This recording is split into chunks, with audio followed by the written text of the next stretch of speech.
Hi everyone, welcome back to AK Reacts. Today we're checking out a video by a lifestyle and travel YouTuber, Sundai Love. I hope I pronounced her name correctly, but she's sharing her experience being arrested in Japan and what it's like being detained in Japan. I'll leave a link to the original video in the description, but let's go ahead and check it out.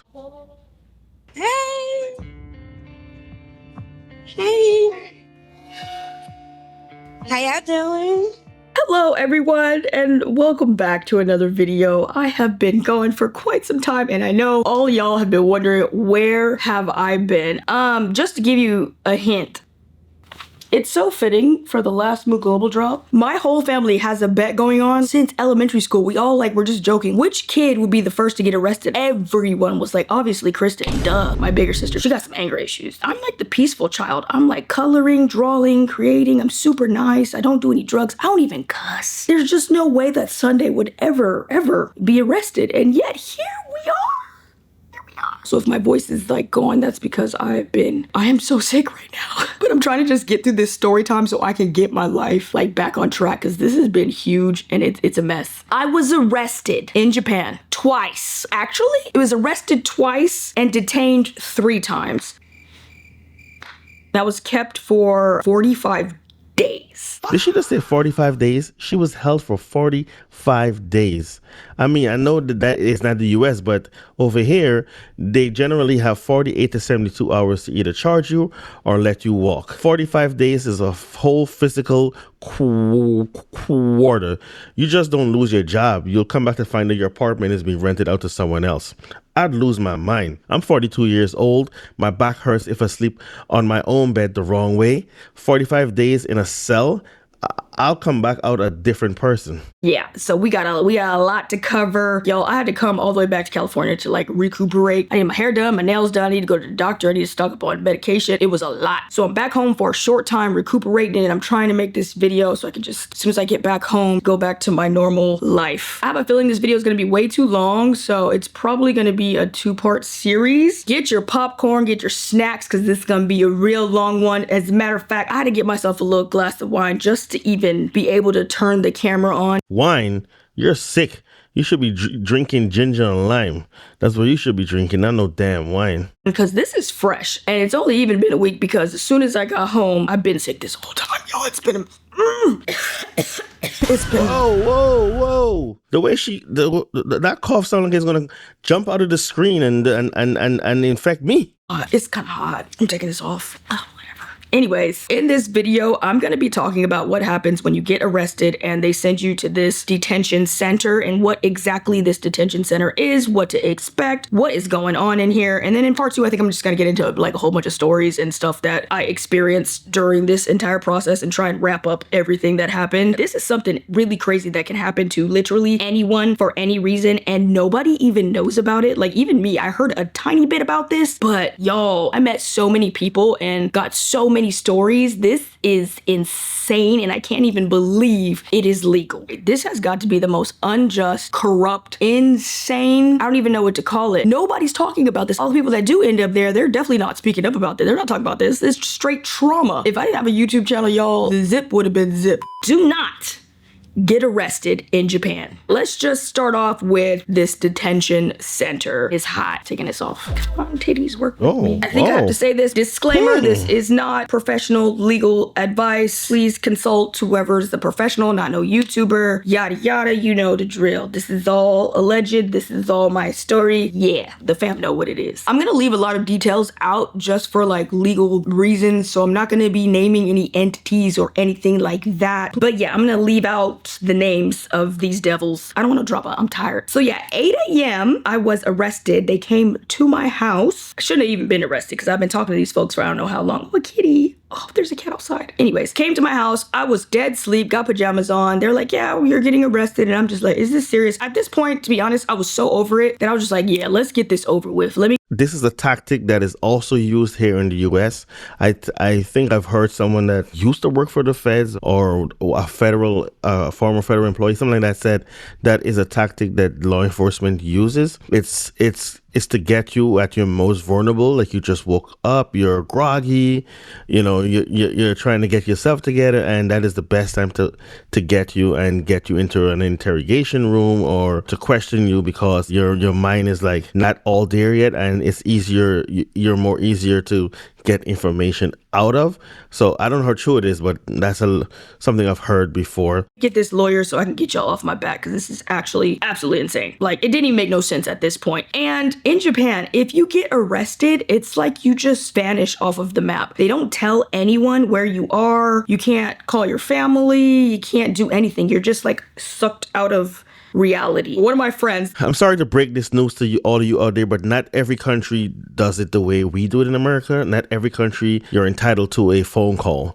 Some of them you have to wait until whenever if they even allow you to make that phone call. So I think everyone should research laws for any country outside of the U.S. that you're going to visit, and research your state laws from what the state you're in and other states you're planning on going to visit too, because it differs. Some people believe that what laws are in their state is the same laws across all 50 states, and that is not the case. Family, you can't do anything. You're just like sucked out of reality. One of my friends, the one that runs the Kawakuji Animal Rescue, shout out to Bay. But yeah, she was like, anytime one of our employees goes missing and their family like wants to put out a missing persons report, we always suggest that they check out the police department first, because chances are they were probably just arrested and they hold you there for a very long time and you don't get to contact anyone and you're just missing abroad. So yeah, 8 a.m. they came to my house to arrest me. So I'm in my pajamas. I just woke up. I'm pretty sure it might be the same in America. They just arrest you like however you are. Y'all, I heard some crazy stories from some other folks in there, but I wasn't having it, okay? I was like, I'm brushing my teeth, I'm putting on some pants, and I'm feeding my cat. You got me messed up. I have to respect the absolute lack of panic here. She's got the Japanese SWAT team in her living room aggressively tapping their pens, and she's like, hold on, Duchess need her wet food. Prioritizing the cat while staring down an international arrest is iconic. Honestly, if they ever come for me, I'm at least finishing my fried chicken and mac and cheese first. You're going to have to wait. Really trying to hurry me up and just like put me in handcuffs and take me out of the house. I was like, no, absolutely not. I'm feeding my cat. And I really put my foot down because I don't have a spine. I'm a pushover. I really am. But I put my foot down. I was like, no. Duchess is getting her food. She's getting her wet food. I'm filling up her dry food. I'm putting up a bunch of bowls of water. And I'm just doing all this like at my pace. And they're like really rushing me and tapping pins. And it's like SWAT team in there, right? And I'm like, I don't even care. I even brushed my teeth, y'all. That's how over it I was. I was like, I really don't. What are you gonna do? Arrest me? The police actually told me that I was gonna need money, and they took some money out of my wallet. So I was like, all right, let's just bring it. That was the— What do you need money for? You're going to jail. Money? I never knew you could bring money to jail. Usually they take that out of you. They take it from you, and then when you release, they give it back to you. I didn't know you're allowed to take money to jail. I got to remember this is Japan and not America. Things are done differently. The only thing that they allowed me to bring with me, I could not bring chapstick, nothing. I was barely allowed to wear a bra, which later I quickly realized was absolutely unnecessary because I couldn't keep it in there. So anyways, get to the, I think like a police department or something. They did the fingerprints, the dang photo, and I'm like, wow, I'm really a thug now. I should drop an album. It took quite some time. I didn't get any breakfast, obviously, because they woke me up fresh out of my bed. After we were all done, they ended up giving me lunch, which was kombini sandwiches. I'm not trying to sound like super picky, but like anybody who knows me knows I really don't like sandwiches. I don't know why, I just don't like them. So he put the sandwiches down, and that's when I was just getting so teary-eyed. I had to hold back because I knew they were the enemy and they're not about to see me cry. I've been in a situation like this before where I'm just abducted out of my home and forced to eat food that I really don't want to eat. I'm not gonna get into that because that's too personal. But yeah, I was like, ooh, it's bringing back memories, trauma, here we go, all over again. So I really couldn't eat them sandwiches. I think I took like 2 bites of the egg salad sandwich because I was like, yeah, girl, you don't know when you're gonna eat again. You might want to eat this. The egg salad sandwiches really do be hitting, but I just was not in the mood for that, and I really don't like sandwiches. Little did I know, I definitely should have eaten that sandwich. If only I knew how much worse it was gonna get. So after that, I was shipped off to the detention center. Now, this is what I want to cover. What is a Japanese detention center? Exactly. If you're arrested in Japan, you can be held at this detention facility for up to 22 days. This is nothing new.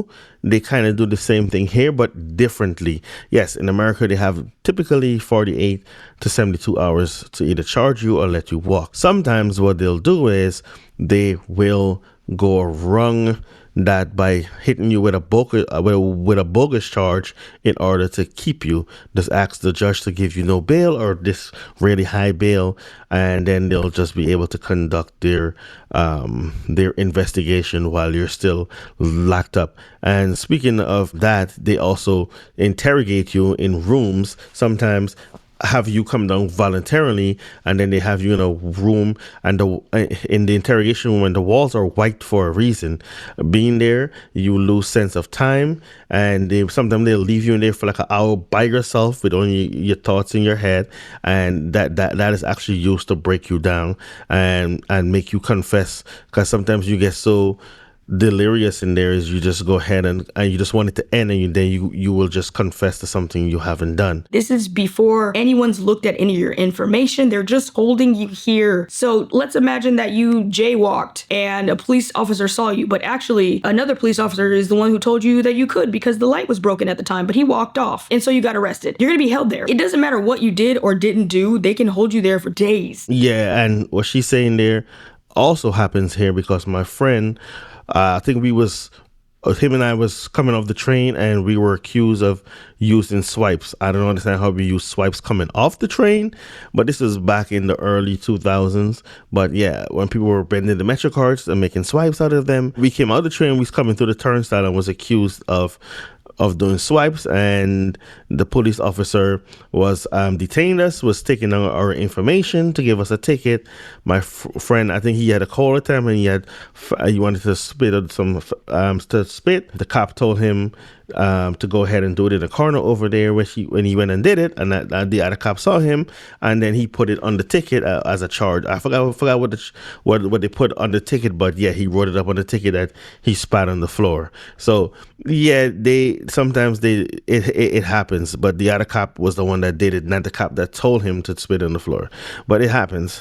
And that is the number one corrupt part. The number two corrupt part is just the level that it is. When you hear the word detention center, you think something very mild, something below jail, right? Absolutely not. This was a modern day torture facility. This place is designed to exhaust you, stress you out, and just put you in the worst state physically and mentally as they possibly can legally to get you to admit to being guilty. So the whole purpose of this place is to just exhaust you and stress you out beyond what should be legal to get you to confess to your crime. Beyond what should be legal in your country, but you forgot you went to a different countries, and you should not be expecting the same type of laws and treatment the way they do it here in the US when you go abroad. I know. And again, this is before they've even determined whether you're guilty or innocent. Their goal is to make you say that you're guilty. This is a lot to take in, and it is a lot of information, but I do think it's extremely important. And this can happen to literally anybody, for something as small as having NyQuil or Benadryl in your suitcase to walking out of the store accidentally with something in your hand. Like, it can happen to anyone. Wait a minute.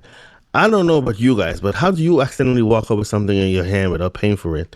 I've never had that happen to me, and I don't know anyone that's ever had that. Maybe my kid had something in their hand, and I didn't know they had it in their hand. That has happened to me, but me myself, on my person, I've never actually walked out of a store accidentally with something in my hand that I didn't pay for. Maybe there are people that's that forgetful. I think it's very important that everyone knows the system in Japan. So I was able to put together a blog on my website, sundaicity.com, with all kinds of information about this situation, things to look out for. I even have some Japanese phrases that you might need to use if you ever do get into this situation. So in the real world, it's like detention, jail, prison, maximum security prison, and then segregation of like maximum security prison. This is like when you get in trouble for fighting or something and they put you in that tiny room with no windows or nothing. That's all the way at the top. What she mean by in the real world? Does she mean US is the real world and they're not? You need to research the countries that you're heading to before going there. And Japan is actually number one on my bucket list of countries I want to visit. That's what this detention center is. It is segregation of prison. And again, this is before they've even determined whether you've done anything or not. You're being held at a place like this. I don't even have words, to be honest. It's just insane. insane. So when I arrived at the detention center, the first thing you have to do is check in. They immediately stripped off all of my clothes. Get naked! I don't know if it's the innocence in me, but every time I took off an article of clothing, I was just really confused because I was like, oh, you want the next one? What is happening? So like I took off my jacket and she's like, your shirt. I was like, oh, take off my shirt. And she's like, your bra. And I'm like, oh, until I was just fully naked. Take your panties off. She was also stripping down all of my clothes at the same time, like turning the pockets inside out. She even took out the soles, the laces, like she stripped my shoes down to the Shein factory setting. They ask you a lot of questions about your health. They take your blood pressure, weight, height, and then you also have to go over all of the rules for the facility. The rule book was like this. She just had me sitting there while she's going through the rules and stuff. And I'm like, I am not gonna remember all that. Can I just write something down? I'm just trying to like retain as much information as I possibly could that was actually important. Keep in mind, everything is in Japanese, which wasn't a huge issue for me, but I heard a lot of horror stories about people getting arrested like fresh off of the plane or just visiting Japan for the first time, and obviously they can't speak a lot of Japanese, so they're thrown into these detention facilities with nothing but Japanese and they can't communicate, they don't know what's going on. I could see that being extremely frightening. You don't want to know what they'll do to me in jail. But you're not in jail, you're in holding. And I don't think people usually get in holding. They were all like very kind and high-pitched and in that tone until I asked this question. She got so serious that I knew this is not a game. She was like, do not talk to anybody in here. Do not tell them your real name. Do not tell them where you live. Do not tell them why you are here or what you did. And I was just like, oh, it was the tone for me. I was like, oh, this is not a game. I'm just gonna be quiet. And then they had me stand there and they started doing like this body examination. They have to make a detailed report about all of the tattoos on your body. I was like, oh, I have 9. We're gonna be here for a while. We went from feet to head. I thought I had 9 tattoos. Actually, by the end of it, I realized I have 11. You sit down there, have somebody put a needle in your skin and tattooed you 11 times and you didn't know you had 11 of them? You thought you had 9? How you don't know how much tattoos you have on you? I would see if you had like 25 or something, but you have 11. You didn't know that you have 11? That conversation for now because it actually was relevant later on. There's a really good reason for them writing down what tattoos you have. I just thought that like, oh, y'all just trying to link me to the Yakuza, but that was useful later on. She was going all the way up and I was trying to seem as innocent as possible. I'm like, look, it's just Gigi. Like, it's Ghibli. It's I love Japan. I'm not Yakuza. If you don't know, pretty much the only people here in Japan that have tattoos for the most part are the Yakuza. That's why they have such a bad rep in Japan. It's just the history involving them, and the Yakuza is basically the Japanese. So that's why you can't have tattoos in the pool, in the onsens, in the gym, all that stuff, because they want to keep them out because they end up like taking over establishments and blah, blah, blah. Anyways, the noises they was making when they got to the cheeks, y'all, my cheeks are tatted. I'm not going to show y'all all of them, but y'all, the cheeks is tatted. Okay, I got a lot. And the Yakuza tattoos. Oh, my. You guys don't even want to know where my mind went, but I think you could guess. Oh, mine. Oh, my. They're not that style, but they are massive. So I think she thought at the time, and I'm like, no, it's just flowers. It's just flowers. But yeah, we got through all of them. And then I thought we were done, but no, they also have to make a detailed report about every scar on your body. Y'all, I just got hit by a car. I am so accident prone. I have so many scars. But on top of that, I have so many stretch marks. And she kept stopping at every stretch mark like it was a scar and not understanding that it was a stretch mark until she finally got to my knees and just gave up. She was like, she's doing her job and she's doing it very well. She has to be as detailed as possible. I mean, detailed. I'll take that job in a woman's prison. I'll take that job. Oh, okay. I don't think this is what we think it is. And I was like, thank goodness, because we're going to be here forever. It looked like my mama was half tiger. Oh. After all that was done, they did a full body search. They even looked inside of my mouth. Then I'm just standing there on some crinkly newspaper. She was about to hand me some underwear to wear. And so I'm like squatting down to put them on. But then she grabs them and she's like, no. And I was like, okay, maybe she's going to put them on for me because you literally can't blink in that place without them being on high alert. They like treat you like you've just assassinated they treat you like the biggest criminal. Like, you can't make any sudden movements at all. So I was just figuring like, okay, I just can't put on my own underwear. She's like standing next to me and I'm like squatting to put on the underwear, but she takes it and I'm just like, okay, maybe she's gonna put it on for me. And then she gestures like to do like this and I'm like, okay. So I squat down waiting for her to put the drawers on and she doesn't and she goes back up. So I go back up and I'm like, okay, I did something wrong. So then we go back down and then I go back up and then I go back down. I'm like, what are we doing wrong? They wanted me to do squats so that she could ensure that nothing fell out of my vagina.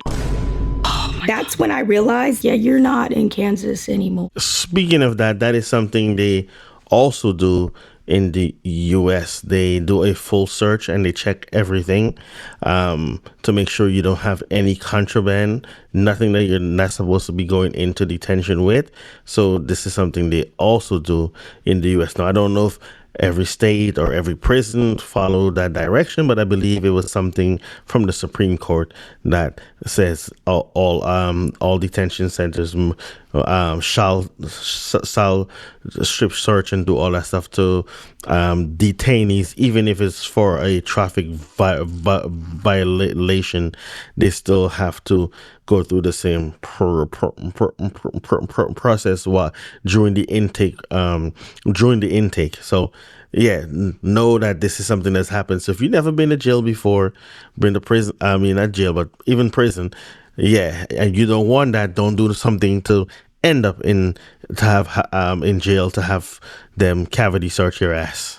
It wasn't until like the fourth squat that I understood what was going on. Oh. So I had to do a few more squats and she was really down there like looking to see if anything fell out of my... Y'all, Is this some kind of sick joke? this is crazy. No wonder I'm standing on tissue paper like a dog. Next step was to purchase some items. They had this display of items that you could purchase. And it was so confusing. I do not know why they worded it this way. They were like, would you like to buy these things that you might need? Because why would you word it like this? You absolutely need these things. So I don't know why they worded it that way. But yeah, it was just basic toiletries and stuff like that. There were underwears, socks, ladies' feminine products, soap, shampoo, a handkerchief, a really small towel. I'm not calling it a bath towel. Really small towel, lotion, chapstick, and I believe that's it. The most expensive thing was the feminine hygiene products. The underwear was like $6.58 if I'm not mistaken. For the clothes, you can rent them and it is just a gray sweater, a gray t-shirt, and gray sweatpants. And you have to pay for the socks. It is gray. You know, I wish they would do that here in America. Why is it on the taxpayers to pay for your stuff when you fuck up and get yourself thrown in prison? They should pay for their own damn stuff. It shouldn't be on the taxpayers. If not, then they just have to be naked. That's on them. You're going to be cold. That's on them. Socks. All gray. I bought everything besides the shampoo and then later on realized I should have bought that too. I didn't know how long I was gonna be in there. Did I say soap? There was a bar of soap. So yeah, I ended up buying 3 pairs of underwear, 3 pairs of socks. I rented 2 sets of clothes. I bought 3 handkerchiefs. You can only buy 1 towel, lotion, chapstick. That was pretty much the check-in process. Like, okay, give me all of my stuff and I'm expecting to walk out with the stuff I just bought and go to my room. Nope, I walked out with absolutely nothing. I got dressed, they gave me that handkerchief and they took me to my cell. Y'all, this cell is not a joke. It's actually kind of crazy. When I envision a prison cell, I think like dark, damp, bunk beds, run down. You know, that's just the image I get when I think of jail. This was like a mental facility type of vibe. I called this room the cell cage because it wasn't a cell and it wasn't a cage. It was like a combination. A fly couldn't get in there. That's how like tight the grid was. Everything was white and it had this insane bright fluorescent lights, those tube lights on the ceiling shining down, and it was really giving one of them mental facility type of rooms. Or interrogation room. There's absolutely nothing in the room at all. There's a toilet and a sink. The toilet has like a little wall, but there's a huge window so that they can still see everything that you're doing. Even if you were to stand up and like put your pants on, they're gonna see everything. That's how. Yeah, some freaky ass guards. But speaking of this, so here's some fun facts for you guys. Not every country's jails have beds. And this is something I learned from a kid in the country I'm from. That's how it was. I remember when I was in, I believe it was in high school back in my country. One of my friends, his mom, forgot what you call them over there, but she basically ran the precinct, and each precinct have a jail, a detention where they hold you. And she gave me a tour of it, and while going through the tour, I saw my aunt in there. So one of my aunts was actually in jail. I didn't see her for a while and didn't know where she was. It turns out she was in jail, I guess awaiting the trial or whatever. So she was actually in jail, and there was no beds in there, no bed, just a cold, dirty concrete floor and a bucket for her to pee and do number two in. That's it. People, I think, get spoiled to the American prisons and think that every country is going to be the same, but it's not. Some countries you're not. And I agree with Japan and make you pay for everything. You got your dumb ass in there, so pay your way. Like low the window was, and nothing. There's no bed, no seat, no cushion, no window.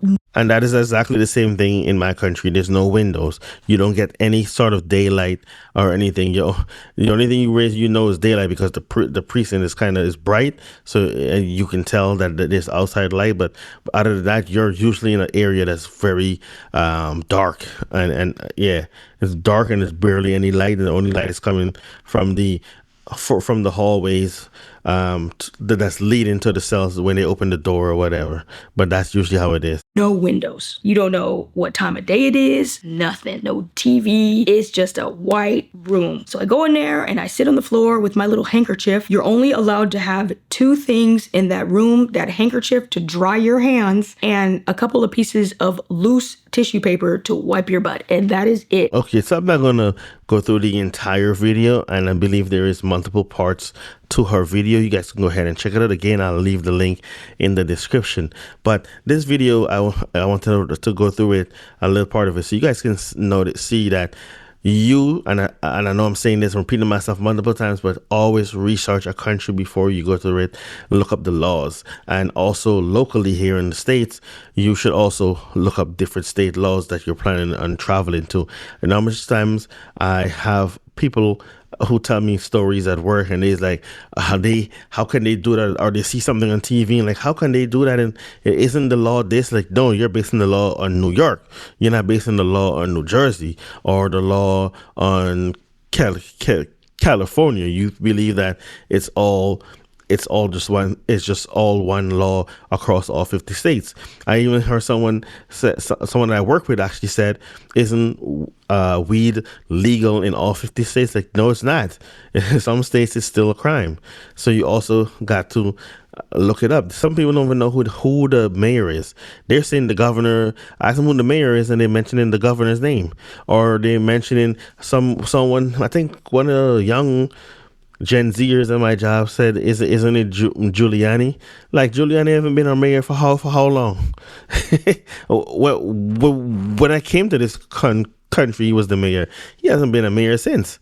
Like, a lot of people don't know, and they'll continue being ignorant and think that because this is how it is in your state or in America, then it's the same. It should be the same everywhere, but it's not. You're not entitled to that everywhere you go. Every country, every state has different laws, and again, please research it. Now, as I mentioned, Japan is one of the countries that I want to visit. It's on my bucket list, and this is not deterring me in any way from going there, but I do feel for this young lady that she had to go through what she went through, and I think it was for a car accident, if I'm correct. I'm not really sure. I think I seen it in the comments, but that someone actually mentioned that it is for a minor car accident that wasn't even her fault. So yeah, this is just, I hope she learned that next time for her to research countries before she goes to it herself. And I wish her all the best of luck. And you guys let me know what you think about everything in the chat, and I'll see you guys in the next one.